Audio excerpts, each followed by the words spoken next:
Have you ever cried in front of the people who betrayed you, only to let them believe those tears meant they'd won? My husband certainly did.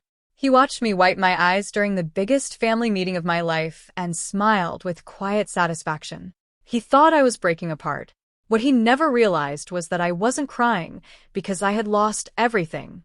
I was crying because I was finally saying goodbye to a family that had never truly accepted me. My name is Ava, and 6 years ago I married Ethan, the oldest son of the Harrison family. They owned a successful furniture company that had been passed down through 3 generations.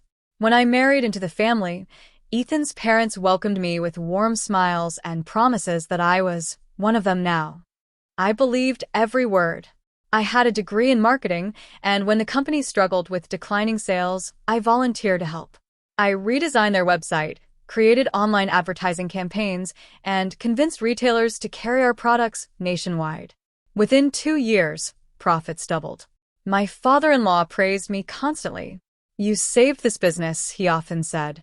My mother-in-law hugged me every Christmas. Even Ethan thanked me. Back then, I thought gratitude lasted forever. I couldn't have been more wrong. Everything changed after my father-in-law suffered a mild heart attack. He stepped away from daily operations and handed more responsibility to Ethan and his younger brother, Caleb. Almost overnight, the atmosphere changed. Important meetings happened without me. Financial reports stopped appearing on my desk. When I asked questions, Ethan smiled politely. "We're simplifying things." I wanted to believe him. Instead, I noticed something strange. Clients I'd personally brought to the company suddenly received emails from Ethan instead of me. My office assistant quietly whispered one afternoon, "They're removing your name from the project files." I laughed nervously. That can't be right. She looked uncomfortable. "I thought you should know." That evening, I asked Ethan directly, "Why are my accounts being reassigned?" He didn't even look away from the television. "It's temporary." "For how long?" "Until things settle down." "What things?" He muted the television. "You don't need to worry about business decisions." The sentence lingered in the room long after he spoke it. For the first time in our marriage, I felt like an outsider inside my own home. Weeks turned into months. The exclusion became impossible to ignore. Family dinners continued every Sunday, but conversations stopped whenever I entered the room. Documents disappeared from shared folders. My company email lost access to executive accounts. Still, I convinced myself there had to be an explanation. Then one Friday afternoon, I accidentally received an email meant for Ethan. Attached was a draft announcement naming him and Caleb as the company's only executive partners. My name wasn't mentioned once, not even as an employee. I stared at the screen in disbelief. 6 years of work, thousands of late nights, millions in new revenue, erased with a single document. That evening, Ethan came home unusually cheerful. "We're having a board meeting Monday," he said. "I know." His smile faded. "How?" I saw the email. For a moment, neither of us spoke. Finally, he shrugged. "It was going to happen eventually." "What was?" "You stepping aside." I felt my chest tighten. "I helped build that company." "You helped." The emphasis on that single word hurt more than shouting ever could. "You were never family in the business." I blinked back tears. "I was your wife. You still are. But not your partner." He stood and walked toward the kitchen. "This is just business, Ava." "No." It wasn't. Business doesn't erase people. Families do. Monday's board meeting was approaching, and for the first time since marrying Ethan, I realized I wasn't walking into a meeting about the company's future. I was walking into the room where my own family planned to erase me. Monday morning arrived with gray skies and steady rain. Somehow the weather matched exactly how I felt. I walked into the Harrison headquarters carrying a leather folder containing every marketing plan, every client contract, every sales report, and every email proving the role I had played in transforming the company. The boardroom was already full. Ethan sat beside his brother Caleb. My father-in-law looked uncomfortable. My mother-in-law avoided my eyes. The company's attorney stood beside a projector. Nobody smiled. The attorney cleared his throat. Today's meeting concerns the future leadership of Harrison Furniture. A presentation appeared on the screen. It praised Ethan's leadership. It highlighted Caleb's operational improvements. Then it skipped 6 years, as though I had never existed. When the presentation ended, Ethan stood. Ava has been a wonderful supporter of our family business, but we've decided it's best if she steps away from all executive responsibilities. Supporter, not strategist, not partner, not the person who had doubled the company's revenue, just a supporter. I looked around the room. No one spoke.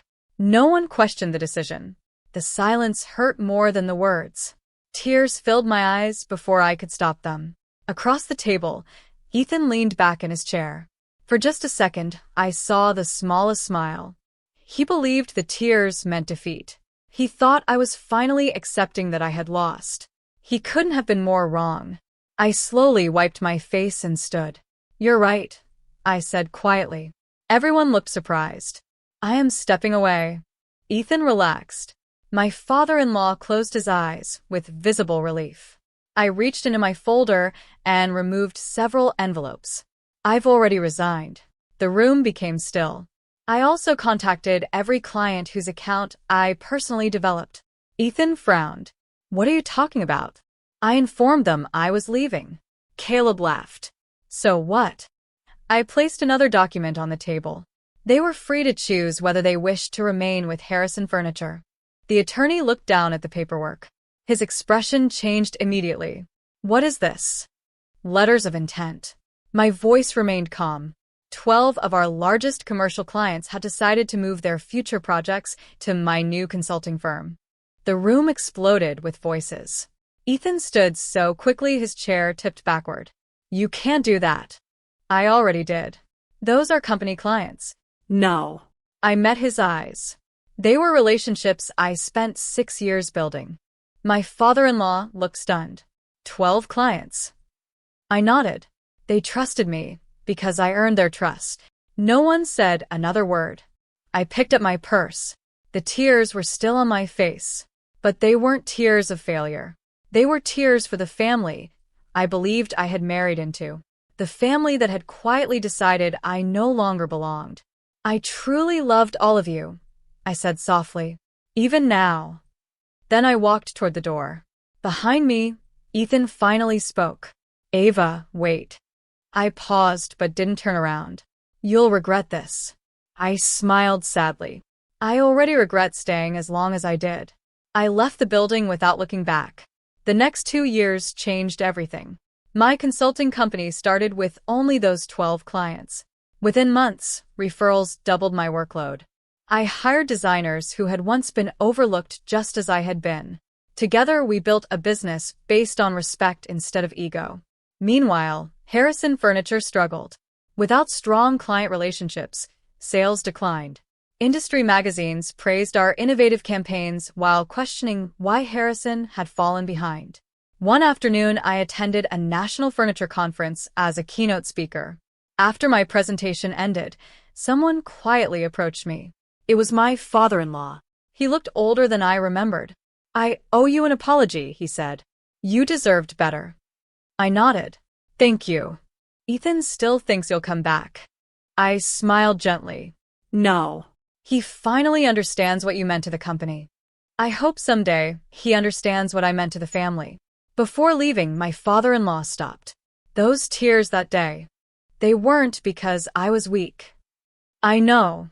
They were goodbye. He lowered his head. "I'm sorry we realized that too late." As I watched him walk away, I felt something unexpected. Not anger, not satisfaction. Peace. Because sometimes the greatest victory isn't proving your worth to people who underestimated you. It's building a life where their approval no longer matters.